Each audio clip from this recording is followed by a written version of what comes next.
I saw an article from the Financial Times that pissed me right off. So let's look at the world of privates and alternatives again and figure out if the mainstream media has sunk to a new low or not. Starting here, let's look at some economic data. So we know that jobs have come in weak. This is a little small, but 249, consensus was 236 on the jobless claim. So more people looking for jobs now. We saw some really bad PMI reads. It's coming in at 46 under the expectation of 48 or so. This one coming in at 43. This is like near a COVID low. I think the last time we were there was June 2020. So not great. And I saw one the other day where private non-farm payrolls came in at around 115 or 120K, and the expectation was 150. So it's like, hey, when the privates aren't adding jobs, now the economy is weakening. It's like, you need us in the private world to add jobs, but then you want to blame us anytime something goes wrong. So we're going to get to that in a second, but let's look here. So Aries, this is not the article that pissed me off. I like Aries. I got no beef with them. I like them. I know some guys at Aries, even in top management positions.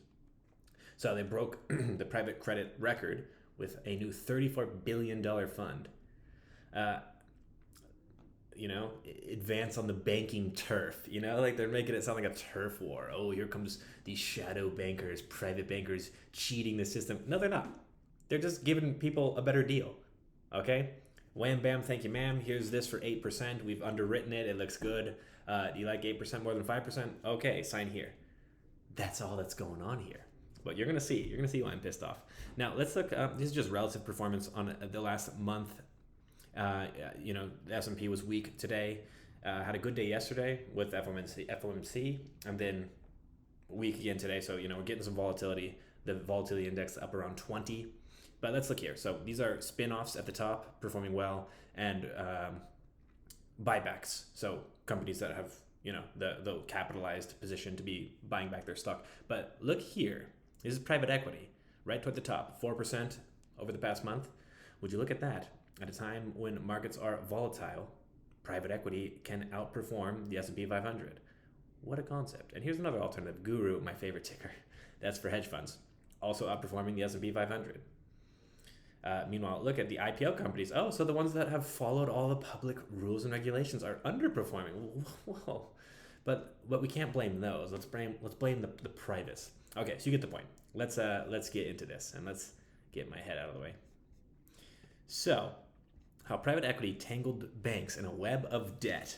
Complex layers of leverage could pose a threat to the global economy. And I'm not going to have you guys read the whole thing, but let's just jump through the whole thing. So, Apollo Global Management, Carlyle Group, Blackstone, up to $8 trillion, the rise of private equity. We just looked at private equity's last month performance relative to the S&P, and it outperformed.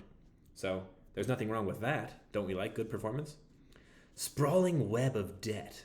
Some of the global financial system's most critical institutions. Banks. Oh no, it's hurting the banks. Multiple connections with the industry. You need to first peel back private equity layers of leverage. So then they go into this whole thing about how it works. And I think they do a pretty good job. I like some of these infographics, to be honest. The general partners into the private equity fund. Okay. And then the limited partners that are writing checks with limited liability, whereas the general partners have personal liability, raising cash, limited partners. Okay, makes sense. Borrowing from banks. Okay, sure. That's how an economy works. Oh, receiving a fee for managing the fund as well as share the. Okay, yeah, sure. 2 and 20, pretty reasonable. Used as a security for a subscription line from the bank. Okay, fine. All right, so you get the point. They're just explaining how this thing works. Now, this buyout model, blah, blah, blah, blah, blah. Buyout model heavily depend on an active market for selling and listing companies, two of the main avenues through which a fund can exit an investment near 3-year slowdown in such deals. Oh, okay. Yeah, nothing to see here. They're just explaining how different things work. But we have to get to the end here where they do some of the laziest analysis that's so annoying to me. Debt has now topped $30 billion, almost equivalent to the total issued in the bottom of the year of 2021. Okay. So more explanations about how it works, technical jargon. And we finally get to the point here.